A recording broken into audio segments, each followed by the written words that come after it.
वक्त है ना? हाँ जी। हाँ सीधा। पति का जन्मदिन है तो थोड़ा शॉर्ट रखिए। मैम ये सवाल ये है, मैम सवाल ये है, मैम सवाल हम ये है, यहाँ पे विमेंस कर लेते हैं। Okay after this. मैम सवाल ये है कि आप लोग कह रहे थे कि ये वुमेन रिजर्वेशन बिल सिर्फ एक ढाल है, पीछे से मंसूबा डिलिमिटेशन पास कराना है।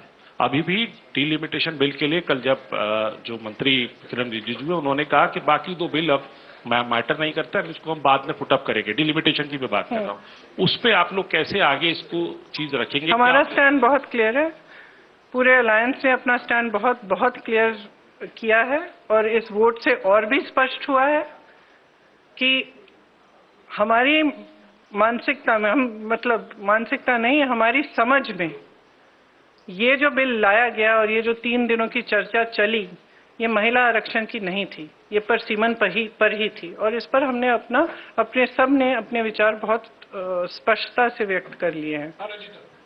अरे यू सेड तो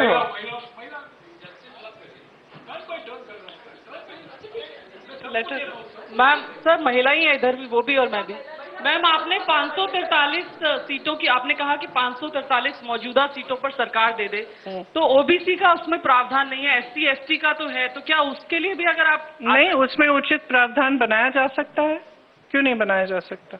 और दूसरा मैम सरकार के नैरेटिव को काउंटर करने के लिए, क्योंकि सरकार कह रही है कि हम सड़क पर जाएंगे, संसद से सड़क तक की लड़ाई लड़ेंगे, तो क्या कांग्रेस का भी कोई ऐसा थॉट प्रोसेस है कि हम भी सड़क पर जाएं, और अगर जाएंगे तो क्या कोई रूपरेखा? इन्होंने ये पूरा प्लान पहले से बनाया था, शायद ये भी इस प्लान का हिस्सा था।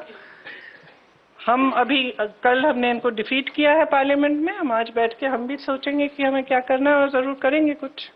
हाँ प्रियंका जी, सरकार कह रही है कि आप महिला विरोधी हैं, आप कह रहे हैं कि 543 सीटों पर 543 सीटों पर 33%। मैंने तो लड़की हूँ, लड़ सकती हूँ, किया 40% महिलाओं को उत्तर प्रदेश में लड़ाया, वो अलग बात है कि एक ही जीती उसमें से। वो अलग बात है, लेकिन एक निजाम आपने सेट किया। लेकिन यही सवाल था मेरा कि लड़ाई अपनी जगह है, क्या देश की सबसे पुरानी पार्टी ये कानून लागू हो या ना हो सबसे पहले ये कर सकती है, ये ऐलान कर सकती है कांग्रेस की आने वाले चुनाव में हम बिना कानून के आए हुए 33% आरक्षण महिलाओं को दे देंगे? देखिए, हमारी आशा ये है कि आने वाले चुनाव में वैसे भी 33% महिलाएं चुनाव लड़ेंगी, और हम कह रहे हैं बार बार, विधेयक लाइए, दोबारा से लाइए, हम उसको पास करेंगे, पारित करेंगे आपके साथ।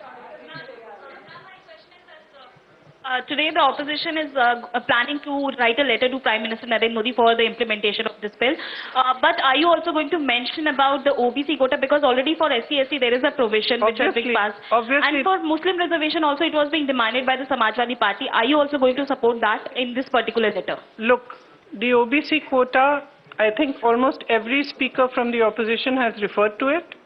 We are all saying that if there are women's reservations, just like there will be 1/3 reservations in the ST and the SC, there has to be a OBC reservation which is commensurate to the number. That's it. We're saying it again. Priyanka ji पूछ रहे हैं, कुछ पूछ रहे हैं।